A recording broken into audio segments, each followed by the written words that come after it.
പഠിച്ച രീതിയിലുള്ള പണ്ടൊരിക്കൽ സുബിൻ്റെ പപ്പ ഞങ്ങളുടെ ചർച്ചിൽ വന്നപ്പോൾ ഒരു പ്രാവശ്യം ശരിക്കും ഇത് എക്സ്പ്ലെയിൻ ചെയ്ത് അവിടുത്തെ ഉള്ള ഓരോ ഇതിൻ്റെയൊക്കെ അത്രയും ഉള്ള ജ്ഞാനമൊന്നും എനിക്കില്ലെങ്കിലും ഒരുമാതിരി ഇപ്പം പറഞ്ഞു തരാനുള്ള ഇതേ ഉള്ളൂ.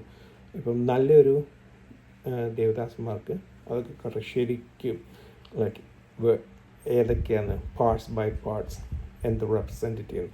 ഇപ്പം നമ്മൾ ഹോളീസ് ഓഫ് ഹോളീസ് നോക്കിക്കഴിഞ്ഞാൽ 3 കാര്യം. ഒന്ന് menorah, light of the world, Jesus is the light of the bread. അപ്പുറത്തെ showbread, Jesus is the bread of the world.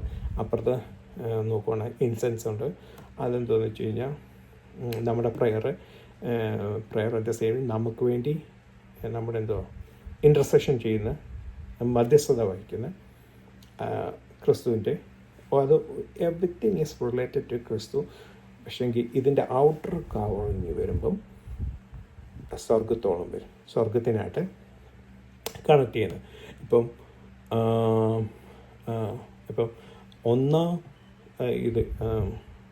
ഒന്ന് ഓസോൺ ലെയർ, ലിനൻ റെപ്രസെൻറ്റ് ചെയ്യുന്ന നമ്മുടെ റക്കിയ ഓസോൺ ലെയർ നമുക്ക് ഇവിടുന്ന് മേലിൽ ഇത് കണ്ട അത് വെള്ള ചില സമയത്ത് ബ്ലൂ ആയിട്ട് വരും. അതിന് മേളിൽ ഒരെണ്ണമുണ്ട് ഗോഡ് സ്കിന്ന് കൊണ്ടുള്ളുണ്ട്. പിന്നെ അതിൻ്റെ മേളിൽ റാം സ്കിന്ന് കൊണ്ടുണ്ട്. അതിൻ്റെ മേളിൽ താഴ്ചതോലുണ്ട്.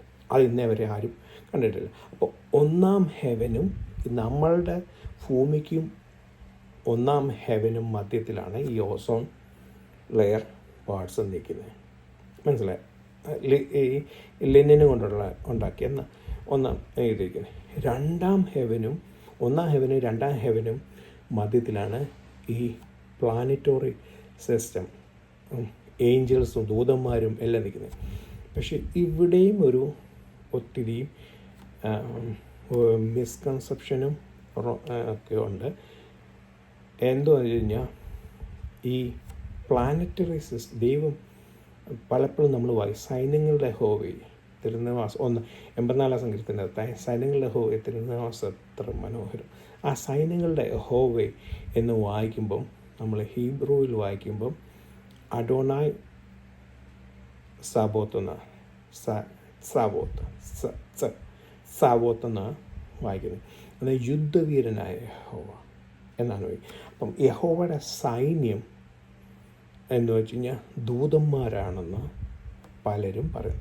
പക്ഷേ ഈ സൈന്യം എന്തെന്ന് വെച്ചാൽ പ്ലാനറ്ററി സിസ്റ്റമാണ്. മനസ്സിലായി? ദൈവത്തിൻ്റെ സ്റ്റാർസിനെയാണ് പല സമയത്ത്. കാരണം ഈ നമ്മൾ ഓരോ